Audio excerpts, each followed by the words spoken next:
empezamos ahora la grabación para que me indiques, Lucía, si te quedó claro la clase anterior o tenés alguna duda sobre los artículos que íbamos a ver hoy.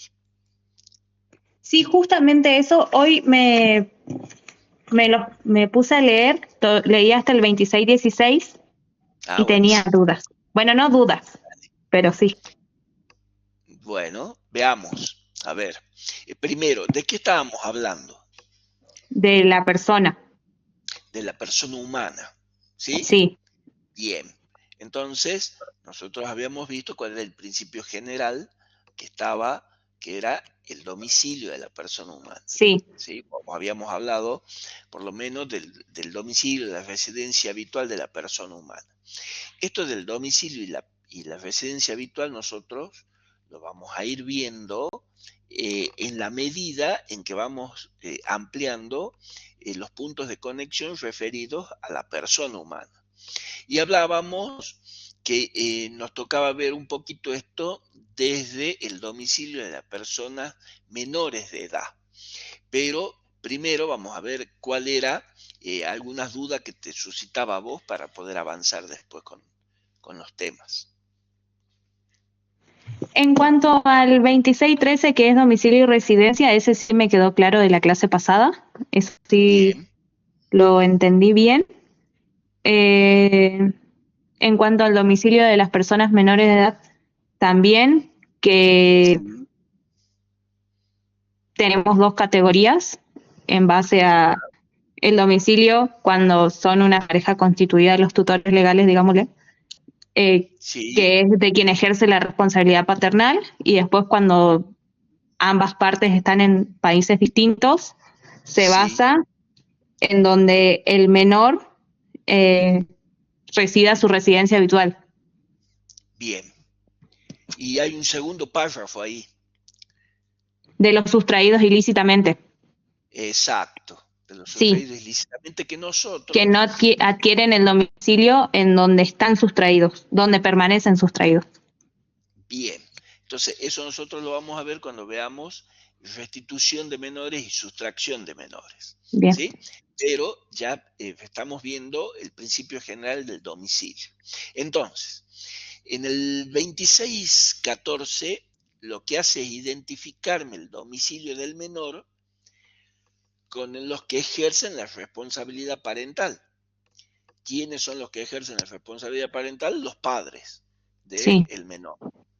Ahora, solamente para el caso en que estos padres tengan su domicilio en diferentes estados, ahí sí se considera el domicilio del menor en lugar de su residencia habitual, que es lo que sucede generalmente cuando los padres se encuentran separados o divorciados y entonces uno de ellos es el que se queda con el menor, por lo tanto ahí ejerce la representación parental para esa situación, pero la responsabilidad parental sigue estando en ambos cónyuges eh, o excónyuges, es decir, respecto a los hijos.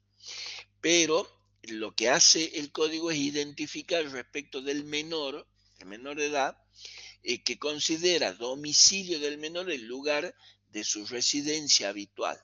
La responsabilidad parental va a seguir siendo la de los padres del chico, pero en los casos de algún conflicto que se presente, ahí tenemos nosotros que la representación eh, que hace el código respecto de el lugar o punto de conexión o conexión nominativa se encuentra en el del domicilio del menor, es el de la residencia habitual. Nosotros vamos a ir viendo cómo a medida que fue avanzando en las relaciones internacionales, eh, la residencia habitual empezó a ganar un poco más de importancia respecto del domicilio. ¿Por qué? Porque la residencia me permite una mayor fluctuación y es lo que me va a ir permitiendo encontrar el punto de conexión cuando yo más lo necesito. Por eso el segundo párrafo de la norma que estábamos analizando me dice que se ocupa específicamente de aclarar una cuestión que es importante en la materia de restitución internacional de menores. Nosotros lo vamos a ver en otra unidad, pero ya vamos adelantando que es que la del menor no adquiere el nuevo domicilio en el lugar donde se encuentra ilícitamente retenido por alguno de sus padres en violación de los derechos de custodia que tiene el otro progenitor. Eso nosotros lo vamos a analizar bien con los tratados y las convenciones que hacen al respecto, pero lo que sí tenemos en cuenta aquí es que mantiene su domicilio original o su residencia habitual por más de que haya sido trasladado a otro estado, por supuesto de forma ilícita, o a veces el traslado no es ilícito, sino es la retención ilícita. Por eso el código aquí habla de que no adquiere un nuevo domicilio en el lugar donde se encuentran ilícitamente retenidos.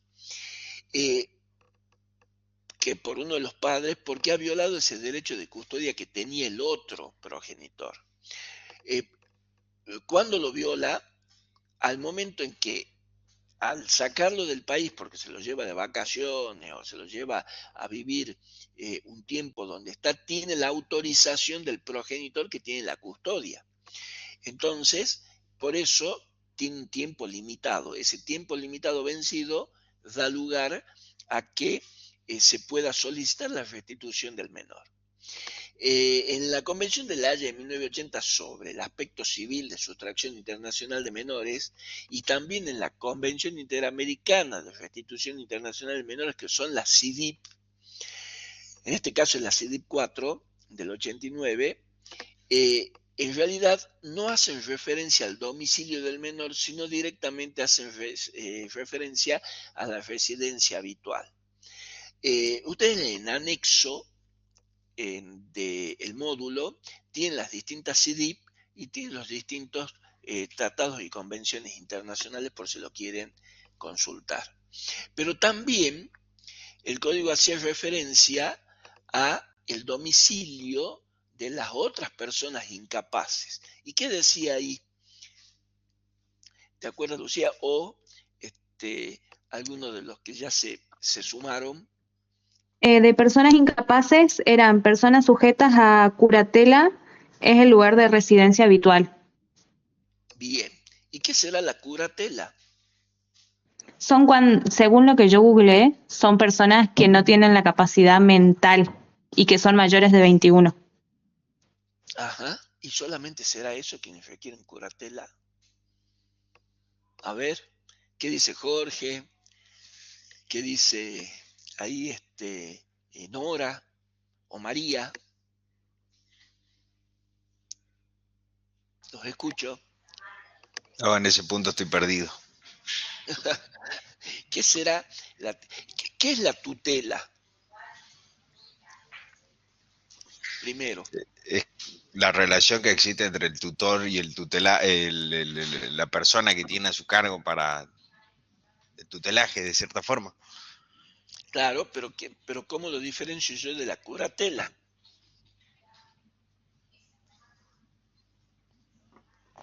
¿No va por un tema de, primero, capacidades y de edades?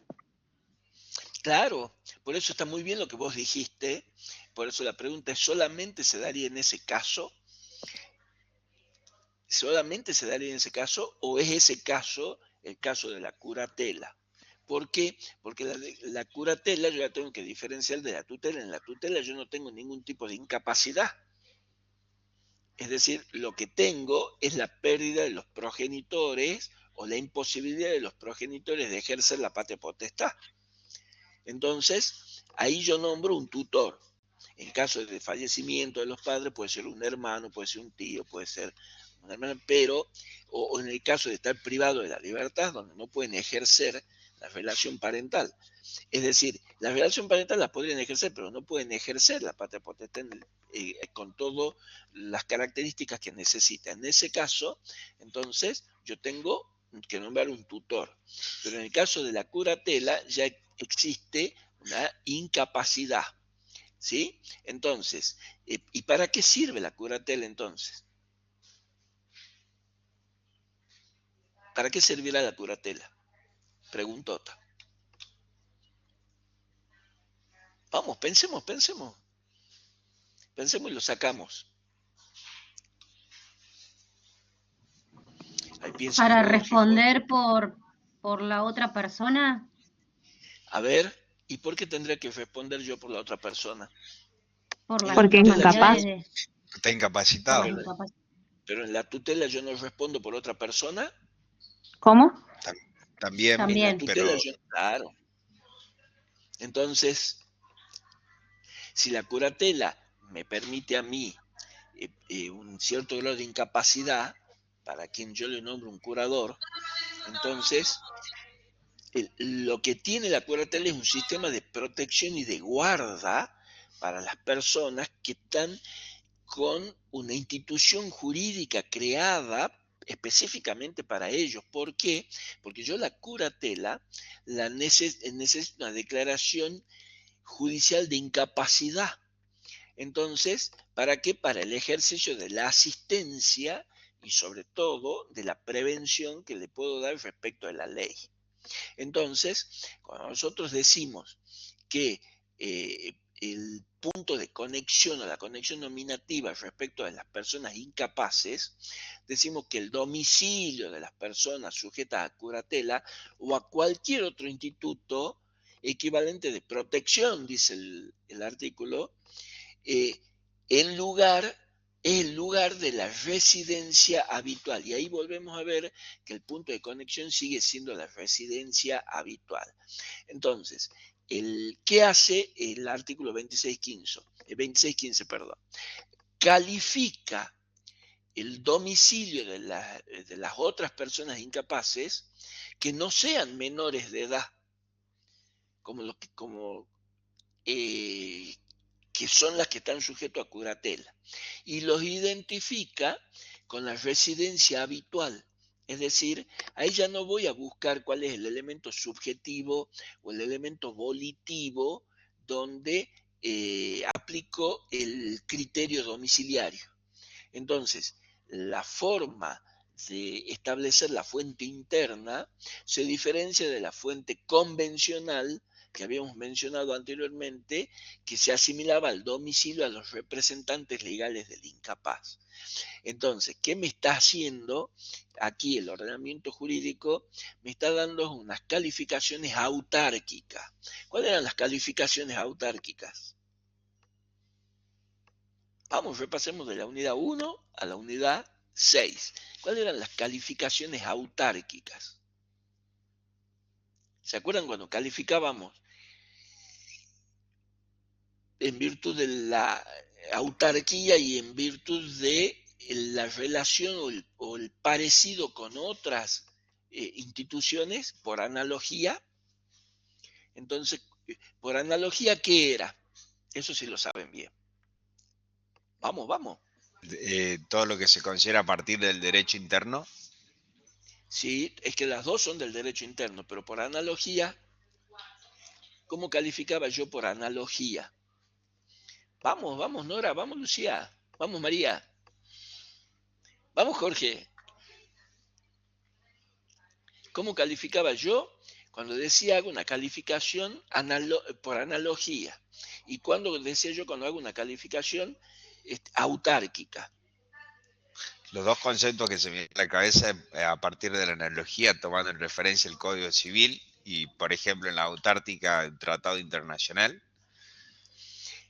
Sí, pero no hace ahí a la analogía y a la autarquía o que la calificación sea autárquica. Vamos, ¿qué se acuerdan? Vamos, pensemos. Yo recuerdo que, buenas tardes primero, buenas tardes a todos. Hola, buenas tardes. Yo recuerdo que la calificación, las analógicas son lex for y lex causae, y las autárquicas son empíricas o priorísticas. Eso es lo que recuerdo. Y hasta ahí llegué. O sea, María los resumió en títulos. Dio los títulos. Claro. Sí, porque lo que digo es que las analógicas, gracias. Las analógicas califica por analogía en comparación o semejanza al derecho. Obvio Claro, estoy es leyendo, decir, vamos a ir aclarando que estoy ante, si- leyendo. claro, Eh, está bien. Ante Lex situaciones Fori, similares, sí. ante situaciones similares, yo ocupo esa calificación a un caso similar y aplico lo mismo. Por eso puede ser lex fori o lex causae, porque la puedo sacar de mi propio ordenamiento jurídico o del ordenamiento jurídico extranjero. Pero cuando yo hago una calificación autárquica, es porque el propio código me define cómo califica. Dice domicilio, dice residencia habitual y le da un concepto. Ustedes se acuerdan que cuando nosotros hablamos de la calificación, tenía tres partes la calificación. No solamente determinar la naturaleza jurídica de que existió una relación de derecho internacional privado con elemento extranjero, sino que yo la tenía que ubicar dentro de las grandes categorías del derecho, civil, comercial, administrativo, etcétera, etcétera. Y además tenía que dar el significado a través de lo cual se expresaba el derecho. Y en ese significado yo le doy cuando hago una calificación autárquica.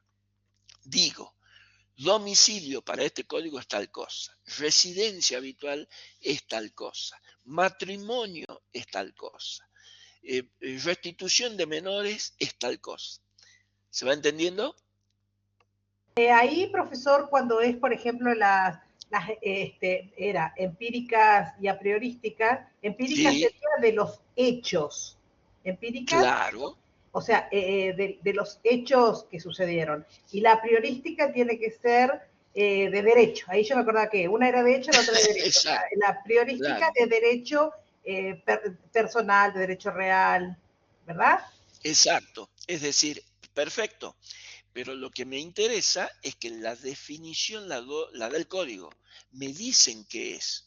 Entonces yo no me voy a basar en algo parecido para calificarlo. Lo califico porque yo determino qué es lo que estoy calificando. Entonces el 2615 se ocupa de calificar el domicilio de las otras personas incapaces que no sean menores de edad, porque para eso ya dijo cuál es el domicilio de las personas menores de edad y habla de la residencia habitual de quién, con quien convive. Y esos sujetos que están destinados a curatela, los identifica con la residencia habitual, pero ya sin indagar el elemento subjetivo propio del domicilio. Entonces, de esa manera, ¿qué hace? Nuestra norma de fuente interna se diferencia de la fuente convencional y por lo tanto asimila el domicilio a la representación legal del incapaz. Por eso, la capacidad, como principio general de las personas humanas, se rige por el derecho de su domicilio. Ahora, la ley me dice, o la norma de conflicto me dice, el cambio de domicilio que haga la persona humana no afecta su capacidad una vez que fue adquirida. Y ahí nosotros lo vemos generalmente cuando nuestro código dice que si yo me caso en Argentina, solamente puedo hacerlo a partir de los 18 años de edad. Y si me puedo casar a los 16, sí puedo, pero necesito la autorización judicial o la autorización de los progenitores. Ahora, si yo adquirí esa capacidad La por emancipación sería, emancipación, profesor. exacto, por emancipación, o adquirí, o aquí me casé a los 18 años, porque esa es la capacidad que mi ordenamiento jurídico al momento del lugar de celebración del matrimonio, que viene a ser el punto de conexión para la validez del matrimonio. Entonces, si eso dice mi ordenamiento jurídico, no me pueden a mí modificar esa capacidad. Por eso es el código que el cambio de domicilio de una persona humana no afecta la capacidad una vez que ha sido ya adquirida. Entonces, en el derecho internacional privado, que es el que nos interesa, nosotros nos podemos encontrar con diversas soluciones en cuanto al criterio de regulación de la existencia de la capacidad y en fundamental del estado de la persona humana. ¿Por qué decimos esto cuando nosotros hablamos del estado de la capacidad humana? ¿Por qué? Porque cuando nosotros hablamos de la persona humana, hablamos del estatuto personal en la capacidad de derecho internacional privado. Entonces, las cuestiones jurídicas que están relativas a la persona humana en el derecho internacional privado usualmente se conocen con el nombre de estatuto personal. Ahora, la relación al alcance de esta expresión de estatuto personal es diversa conforme los distintos ordenamientos jurídicos. Por eso cuando hablemos de estatuto personal tenemos que ver qué dicen los ordenamientos jurídicos al respecto. Es decir, el estatuto, según algunas definiciones, nosotros nos basamos con las definiciones que nos hacen nuestro ordenamiento jurídico. El estatuto personal son leyes o son normas jurídicas que regulan las cuestiones relativas a las personas. Ahora, el estatuto personal también puede ser el conjunto de materias que rigen la propia ley que hace a la persona, es decir, el ámbito personal donde se desenvuelve la persona conforme a la ley personal. O también el estatuto personal es un conjunto de instituciones que están relativas a la persona con la independencia de la ley que las regule. Ahora, se resume en la existencia de tres concepciones: la estricta, la intermedia y la amplia. ¿Qué dirá la existencia? A ver, escucho. María, te Sí, le escucho. iba a pedir no, que no avance, porque ahí me quedé, digamos, por ejemplo, en nuestro país, Sí, ¿cuál sería el estatuto? eh, ¿Cuál sería nuestro país? O sea, sería parte de la Constitución, más el Código, más algunas leyes que especifican cuestiones, por ejemplo, qué sé yo, de determinados derechos como laborales, algo así es. sí, va por ahí, pero no tan amplio como vos lo estás manifestando. O sea, vos lo estás Entonces es manifestando, más claro, estricto. es más estricto. Por eso nosotros hablamos de lo estricto, de lo intermedio y de lo amplio. ¿Por qué lo tenemos que conocer? Porque a lo mejor nuestro sistema es estricto o nuestro sistema es intermedio o amplio y otro ordenamiento jurídico tiene otro sistema. Entonces, identifiquemos primero cuáles son los sistemas que tenemos. Después veamos cuál es el nuestro. Vamos a ver a criterio cuál es el nuestro. El sistema estricto, en donde el estatuto personal está conformado por el estado civil y la capacidad de la persona como consecuencia de una consideración de esa persona como individuo, pero considerado en forma aislada. ¿Está claro eso? No, podría No, repetirlo. no, profe. Sí, Porfa. volvamos. No Entonces, está claro. bien. Entonces, Porque ahí nosotros no estamos interpreté viendo, bien cómo sería, digamos, la bien, persona hay que identificarla como, primero por su estado civil, una cosa así. claro, el estado civil y la capacidad que tenga la persona. Entonces, para determinar el estatuto personal, nosotros hemos visto que existían distintos estatutos personales y en base a eso nosotros decimos, bueno, lo vamos a resumir en tres concepciones: la estricta, la intermedia y la amplia. En la concepción estricta, en la que el estatuto personal está formado por el estado civil y la capacidad como consecuencia de una consideración de la persona como individuo considerado en forma aislada.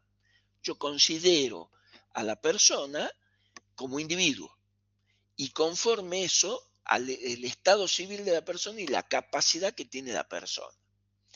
¿Se entendió ahí? En forma estricta. Es decir, es el que menos condiciones me da Me para que suena yo como el considere, currículum. más o menos, más o menos. Es decir, yo tengo, ¿qué cosa? Que considerar cuál es, estoy hablando de el estatuto personal, ¿no? Porque cuando yo hablo de la persona humana y hablo de la capacidad en el derecho internacional privado, hago referencia al estatuto personal. Entonces, si yo hablo del estatuto personal, nosotros habíamos dicho que el estatuto personal son las leyes o normas jurídicas que me regulan las cuestiones relativas a la persona. O puede ser el estatuto personal como un conjunto de materias que rigen por la ley propia de la persona. Por eso yo digo en el ámbito donde la ley se desenvuelve respecto de la persona. O también decía yo, el estatuto personal es el conjunto de instituciones relativas a la persona con independencia de las leyes que los regule. Ustedes se acuerdan, para hacer analogía, vamos a ocupar los términos, cuando nosotros decíamos el orden público y definíamos el orden público y nos quedábamos con que el orden público no era un conjunto de normas, era un conjunto de principios, independientemente de lo que la persona elija o no elija, es decir, independientemente de la autonomía y de la voluntad. El orden público era un principio de orden que manejaba la familia, la institución, la sociedad. ¿Se acuerdan de eso? Más o menos. Que era la característica negativa de la consecuencia jurídica. ¿Sí? Por eso podíamos hablar de orden público interno o orden público internacional. Bueno, acá nosotros decimos respecto del estatuto personal que tiene la persona cuando yo analizo a la persona humana. En base a esos tres criterios que nosotros dijimos, lo podemos resumir. Si yo digo que es de una forma estricta, entonces el estatuto personal está formado solamente por el estado civil y la capacidad que tenga como consecuencia la persona considerada en forma aislada. ¿Está mejor ahí para entenderlo? A ver, María. O sea que cada persona tiene un estatuto personal. Claro, el estatuto personal mío. Entonces, Mi estatuto para el criterio que nosotros tenemos, que es estricto. el criterio estricto.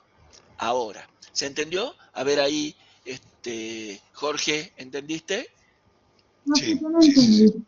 Tengo Bien. una duda. Nora, a ver, Lucía. ¿Por qué el Estado civil? O sea, ¿en qué referencia hace el Estado civil? Porque el estado civil me determina a mí un estatuto personal. O yo soy soltero, o soy casado, o soy viudo, ¿sí? El estado civil, o fallecí. Entonces, me determina a mí el estatuto mío, personal. Por eso dice en forma estricta, primero, la capacidad para desempeñarme y segundo, el estado civil que tenga. Vos viste que es tan importante el estatuto en el estado civil que hasta yo pago y cobro de forma diferente si tengo familia, si no tengo familia, pago impuestos, tengo reducción de impuestos, no la tengo. ¿Por qué? Porque el estado civil de la persona me está determinando un estatuto que es mío, solamente mío. ¿Está bien hasta ahí? A ver. Cuando hace alusión a la capacidad, se refiere a la capacidad de acción, de movilidad, de decisión que tiene la Claro, persona. claro, porque yo tengo capacidad de hecho y capacidad de derecho. Bien. ¿Se acuerdan? Bien, o sea, empezamos a repasar todo lo que vimos o todo lo que vieron en elementos del derecho, se llama, la materia que tienen. Claro, bien, el problema que tienen ustedes es que ven poquitas materias de derecho. Entonces, cuando volvemos a repasar esto, tengo que volver de nuevo. A ver, María, te escucho. Yo quiero saber si entendí. O sea que el estatuto Bien, personal de una persona puede ser que esa persona sea capacitada o discapacitada, que sea soltera, viuda, casada, separada o que esté muerta. Esas serían como las obvio. Lo que características del pasa, estatuto personal. Claro, lo que pasa es que si yo ya estoy muerto, bueno, ya no, Está no bien, me rige, pero me claro, parece que si y eso hace el entendí, creo estatuto que personal. uno tiene en el estatuto personal una sola de esas características. O sea, ¿soy capacitado o discapacitado? Claro, Una de dos. claro, ¿Soy por eso, soltera, viuda, separada o casada? Una exacto, de todas esas. claro, O y soy capaz concubina. o incapaz, claro, Exacto. O estoy muerta también, digamos. Es claro, una de cualquiera de esas. Ese es el claro, estatuto es el personal. estatuto personal. Por eso dice Estricto. independiente de cualquier otra cosa. Claro. ¿Por qué dice eso? Porque yo no puedo estar casado y divorciado al mismo tiempo, porque si yo ya me divorcié y me volví a casar, ya adquirí otro estado civil. ¿Sí? Entonces no puedo tener los dos al mismo tiempo. A ver, Lucía, te escucho.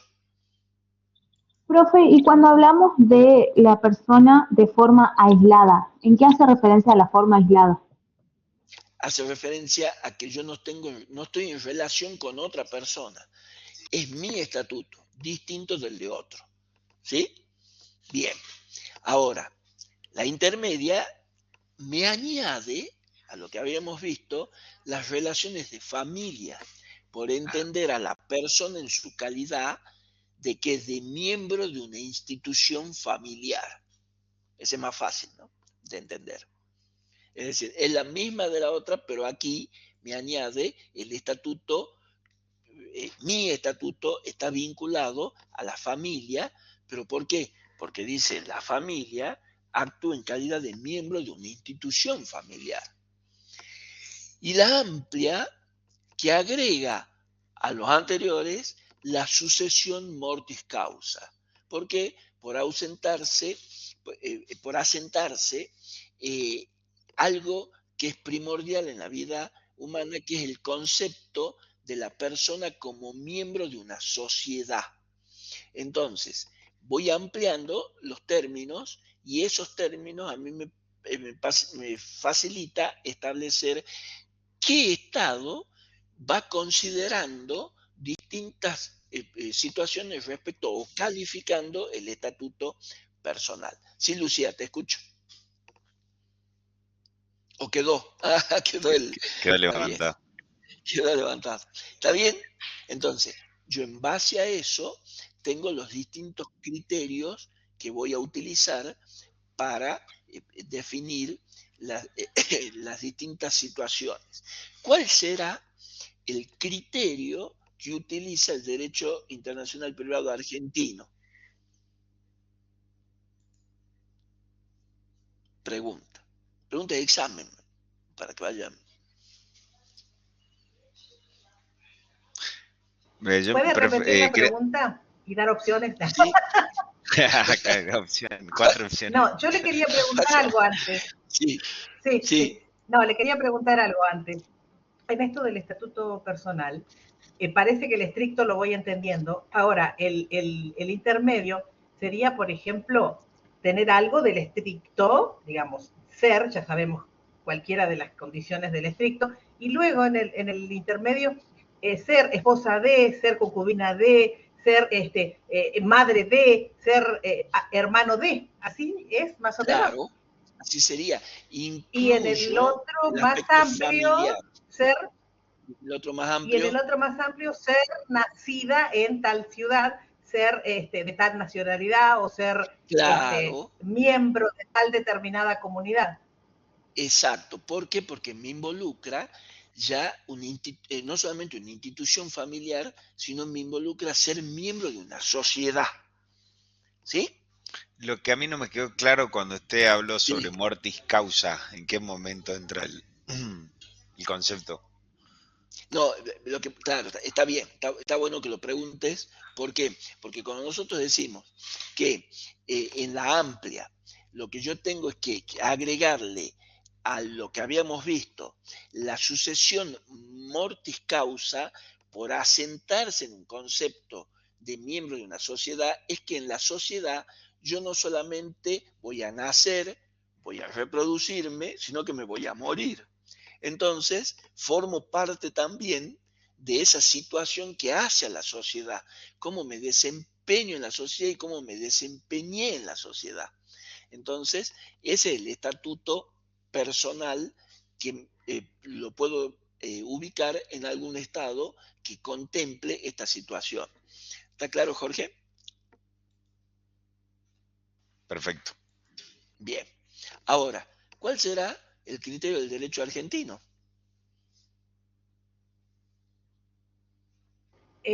Cuando pregunta criterio, ¿usted se refiere a través de qué ordenamiento nosotros nos van a No, juzgar o algo así? no. Estoy diciendo sí.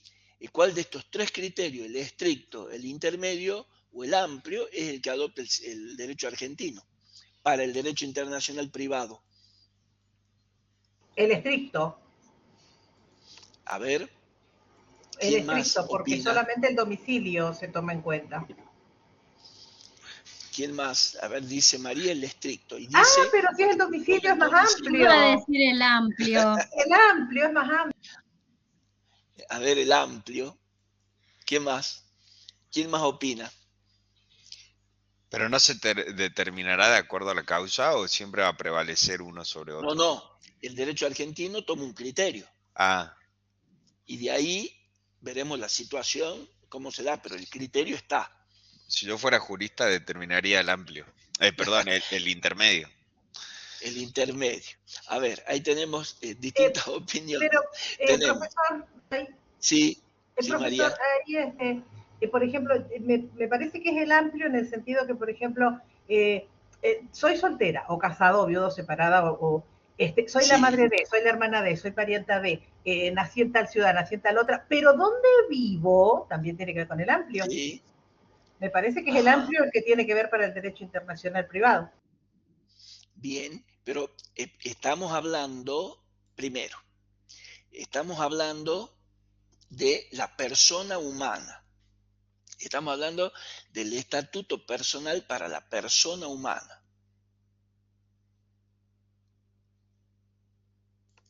Entonces quizás será el estricto. El estricto. A ver, ¿y por qué será el estricto? Tengo que justificarlo. Por la capacidad, sobre todo. No, Por el domicilio, nada más. no. Como la información más pura, de cierta forma, de cada una de las personas. No.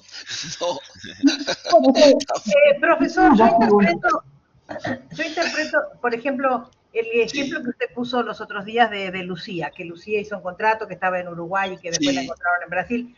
Bueno, todo eso tiene que ver con lo amplio, o sea, Lucía es viuda, soltera, separada, casada, tiene parentela, dónde nació, dónde vivió, pero dónde está en este momento es más amplio, o sea, me parece por eso que tiene que ser el amplio. Bueno, a ver, María dice que puede ser amplio y justifica por eso. Está bien. Lo importante es que nosotros vamos viendo.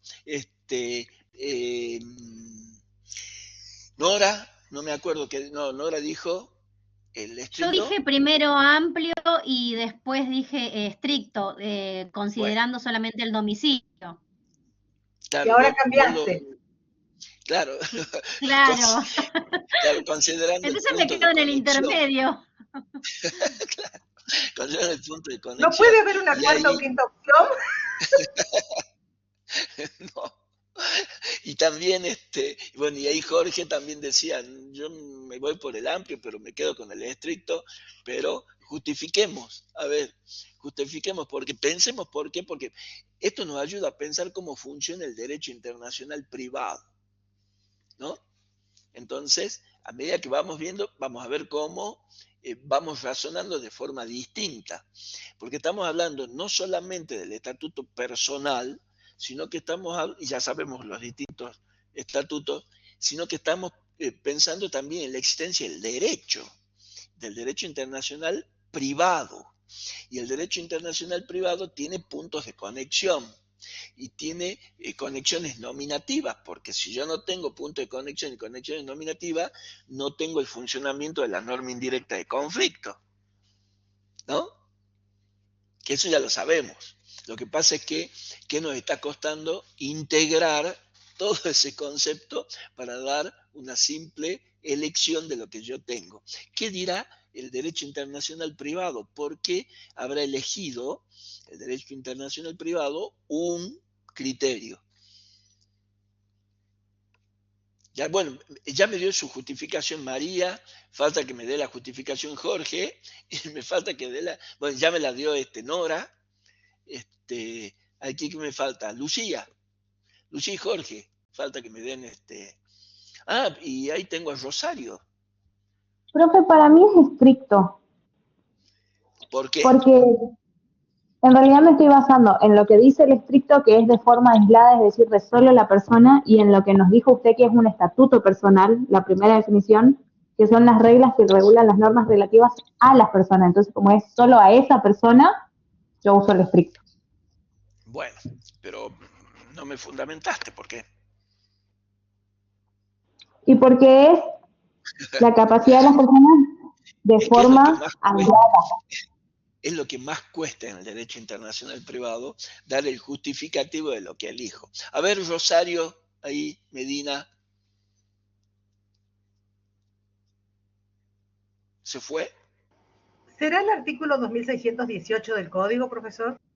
A ver, ¿qué dice el 2600 del Código? ¿Qué dirá? Y quiero aclarar, porque yo soy repanqueque, me doy vuelta y alcahueteo, que no soy la única que tiene el código. Hay más personas que tienen el código. Está bien, Bueno, le digo está que el bien. 2618 dice nombre. Habla del El nombre, derecho claro. aplicable al nombre es el del domicilio de la persona de quien se trata. Pero también agrega que es al tiempo en Al que se lo tiempo de impone. su imposición, del tiempo de Claro, imponerle el nombre, sería, ¿no? sí. Al tiempo de ponerle el nombre. Y si yo En cambio, cambio, el cambio de nombre se rige por el derecho del domicilio de la persona al momento de requerir el cambio de nombre. requerir, claro.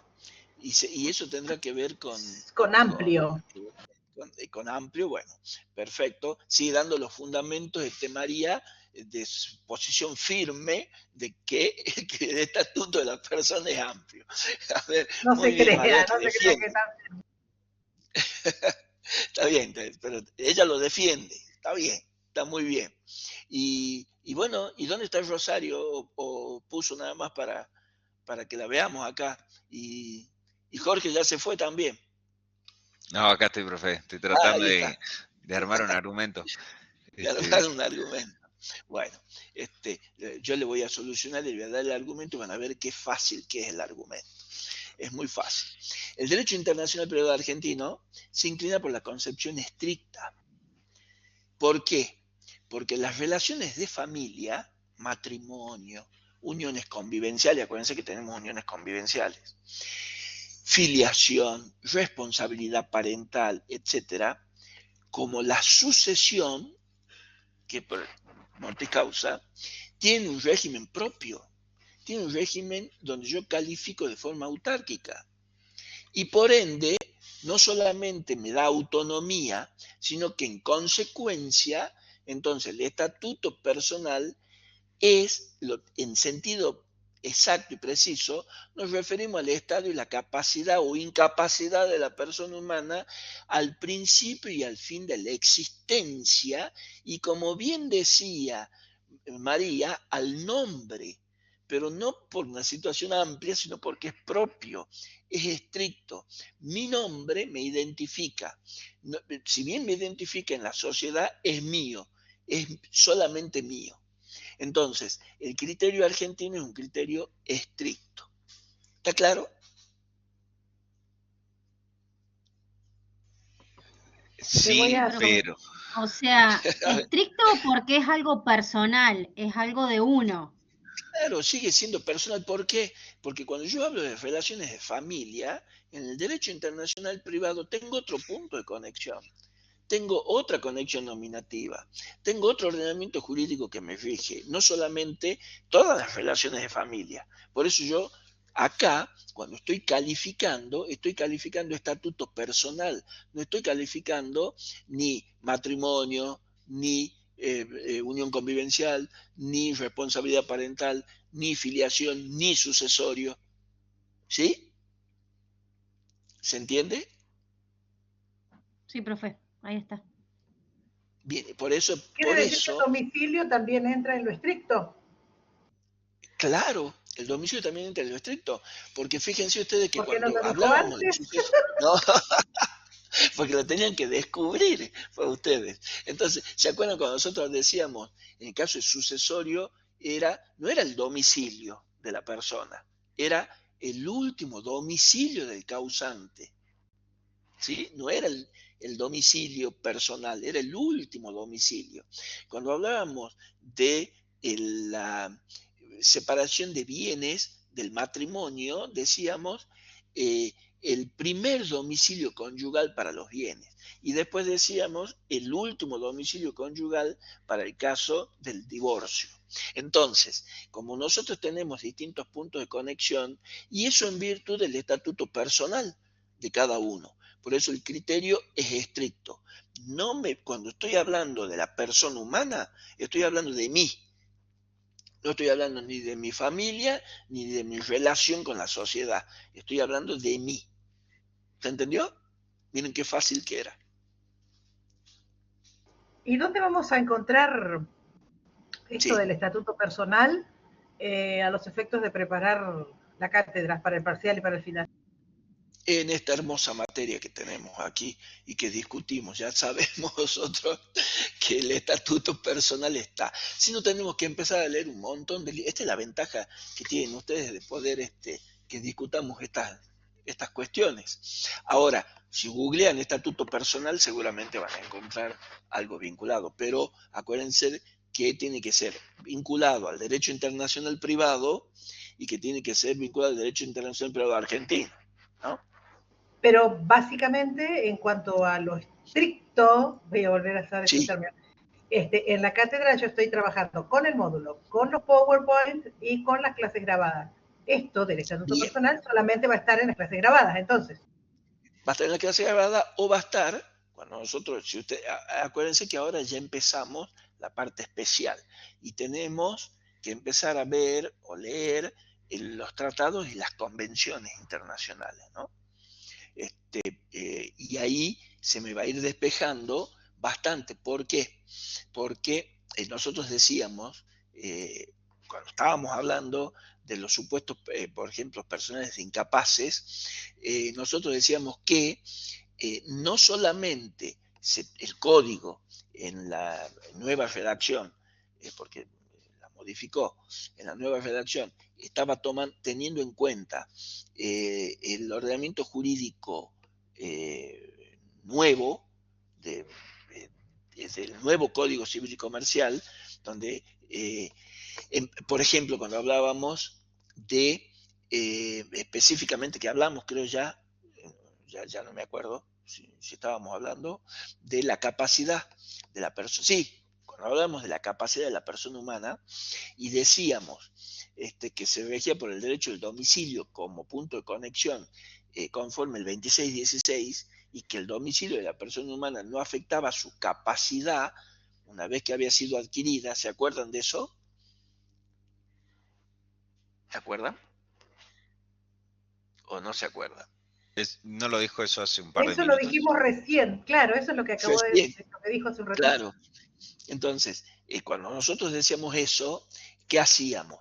Estábamos teniendo en cuenta que ese punto de conexión a mí me permitía decir que, en primer lugar, yo digo que en el derecho internacional privado nos podíamos encontrar distintas soluciones o soluciones diversas, ¿sí? En cuanto al criterio de regulación de la existencia de la capacidad. Y por otra parte me permitía a mí determinar que no todas las legislaciones adoptaban este criterio de la capacidad y que era abarcativo de todas las instituciones. Por eso nos fuimos a hablar un poquito de esto del estatuto personal. De ahí venía lo que hablábamos del estatuto personal. Entonces, si los criterios clásicos de regulación de la capacidad de las personas, estamos hablando de personas físicas, ¿no? Acuérdense que no vamos a ver todavía personas jurídicas. Básicamente yo los agrupo en un sistema de la ley personal, y esa ley personal es la ley del domicilio. Yo me puedo encontrar con la posibilidad de que otro ordenamiento jurídico me incorpore la nacionalidad de la persona. Y ahí el sistema de situación en que yo voy a tener que ver el domicilio y la nacionalidad, lo voy a poder vincular con el objeto del acto en que yo tenga. Y ahí entra a funcionar la ley del lugar de celebración del acto. ¿Por qué? Porque la persona que tiene un domicilio o que para algún ordenamiento jurídico tiene como punto de conexión la nacionalidad, para que entre en la institución del derecho internacional privado es porque tiene relaciones entre distintas personas, entre personas y cosas. Y ahí empieza a jugar la ley del lugar de celebración del acto. Entonces, si yo tengo en claro que el estatuto personal es estricto y hacia mi persona, lo voy a poder vincular con el domicilio, con la residencia, que es que nosotros decíamos que al principio que estaba ganando, la residencia habitual estaba ganando mucha mayor capacidad de poder relacionarme que el domicilio, pero también voy a tener que tener en cuenta el aspecto de la nacionalidad, que para nosotros está dejado de lado. Entonces, ¿por qué? Porque existían los criterios antagónicos de nacionalidad y domicilio.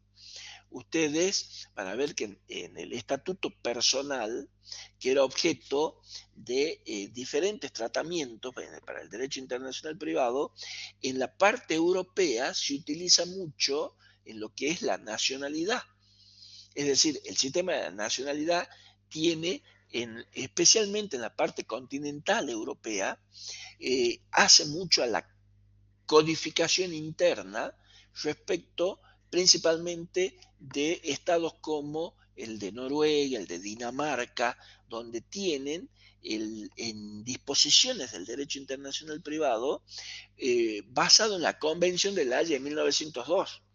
Es decir, todo lo que hace al matrimonio, al divorcio, a la separación, a la tutela, a menores, a curatela y a los efectos del matrimonio están vinculados a la nacionalidad.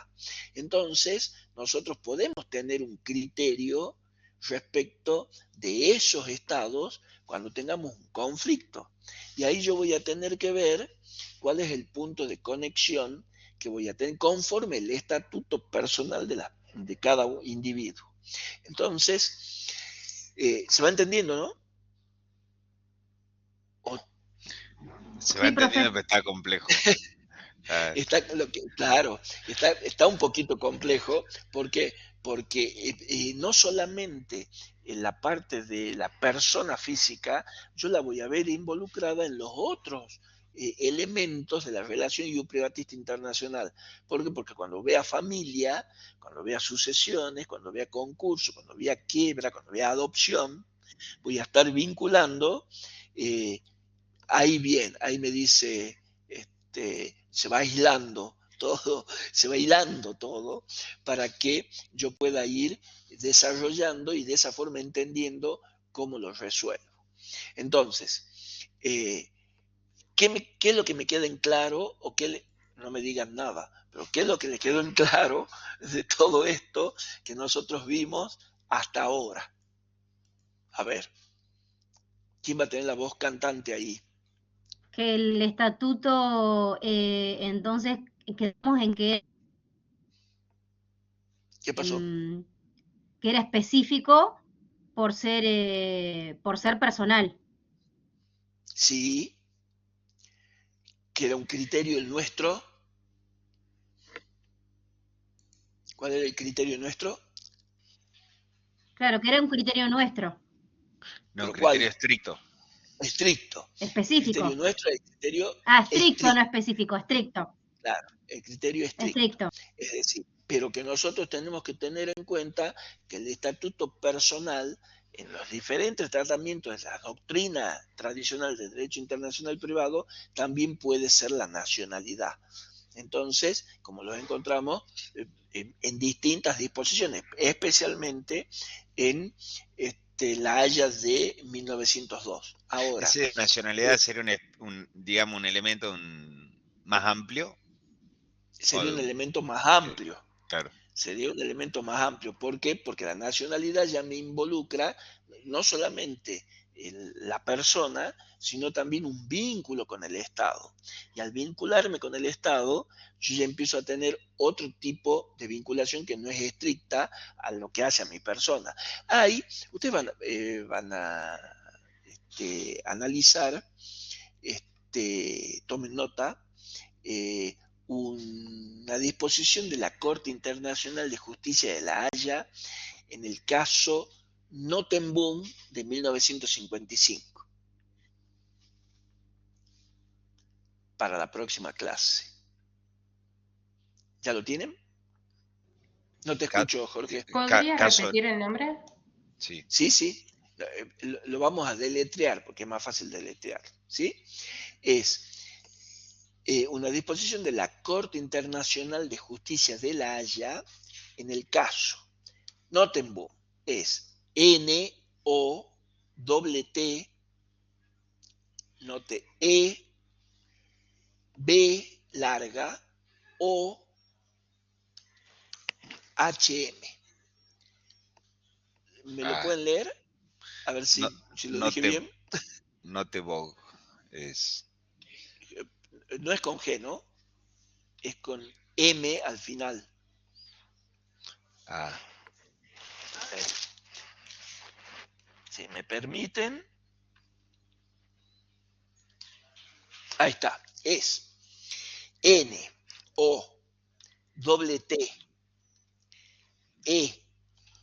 E-O-B larga O-H-M. Es de 1955.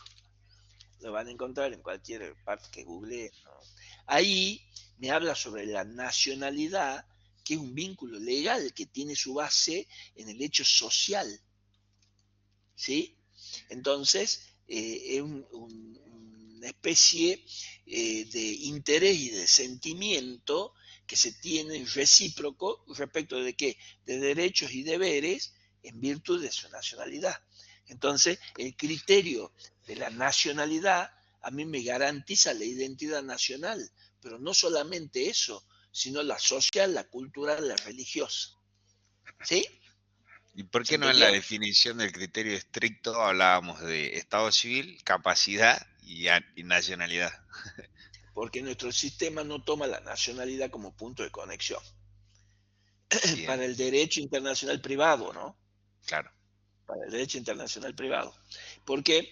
Porque me permite, con el criterio de tomar el Estado civil y la capacidad de la persona, y tomar como punto de conexión el domicilio, la residencia o simple residencia, que yo tengo mayor posibilidades de conexión con el ordenamiento jurídico extranjero. Bien. ¿Sí? Y con eso tratar de lograr una mejor justicia al momento de resolver, porque acuérdense que no solamente tengo que tener el reconocimiento de la sentencia extranjera, ese reconocimiento tiene que ser factible de ser ejecutado en el extranjero. ¿Sí? ¿Quedó más o menos claro? Sí, ahí me da Jorge me da el ok porque se quiere ir ya, no quiere saber más nada de derecho internacional privado. Así que, a ver Lucía, a ver Rosario, a ver Nora, María. Sí, profe, como siempre yo después reveo la clase. Está bien, buenísimo. Tengo una pregunta aparte sí. A la cátedra en particular. Habíamos quedado en algún momento que alguien iba a armar un drive con todas las clases grabadas. Ah, sí, no sé qué les pasó a ustedes. ¿Quién es el que está flojeando ahí? ¿Quién es el que iba a armar el drive? No sé si está ¿No era un estudiante de Jujuy por casualidad? No, lo había planteado también, y lo había empezado a hacer, pero las últimas clases ya me faltaron. Ahora las voy a agregar y las paso por un chat o lo dejo directamente en la parte del foro de preguntas. Así ya todos tienen acceso. Igual si querés a mí también déjame tu WhatsApp y después de última te escribo y te paso mi mail. Claro, dale. Comuníquense ustedes, porque no se olviden que una vez que ya lo hayan armado y estén conforme con eso, me lo tienen que mostrar, ¿no? Para saber Claro. que si no hay alguna equivocación ahí. Claro. Porque a veces todavía se van a estudiar con eso y después, ¿sí? Excelente. Perfecto, ahí está. Ahí está. Buenísimo. Bueno, ahí dejé mi número, pero también yo me comunico contigo, Rosario, para que luego me envíes. Perfecto. Dale. Bueno, eso es para que ustedes no me agreguen a mí al WhatsApp, porque después me hacen sufrir a mí con las cosas y después me entero de cada cosa, de lo que dicen del profesor, porque se olvidan de que está el profesor. Entonces empiezan les digo porque ya me pasó. Entonces se olvidan de que lo agregaron al profesor y entonces somos diplomáticos. Nosotros somos buenitos, como diplomacia. Los amigos de Moreira. Sí, está bien. Bueno, chicos, perfecto. Hay algunas cositas que quedaron de persona, pero son simples. Yo quería dar esto porque era un poquito más complicado. Pero lo que sigue de persona no hay problema. Próxima clase, me gustaría a mí empezar, si es posible, acá van a encontrar varios disposiciones en el código, ¿no? Pero quisiera que empecemos a hablar sobre matrimonio, y que es la sección segunda, que está en el 26-21 del código.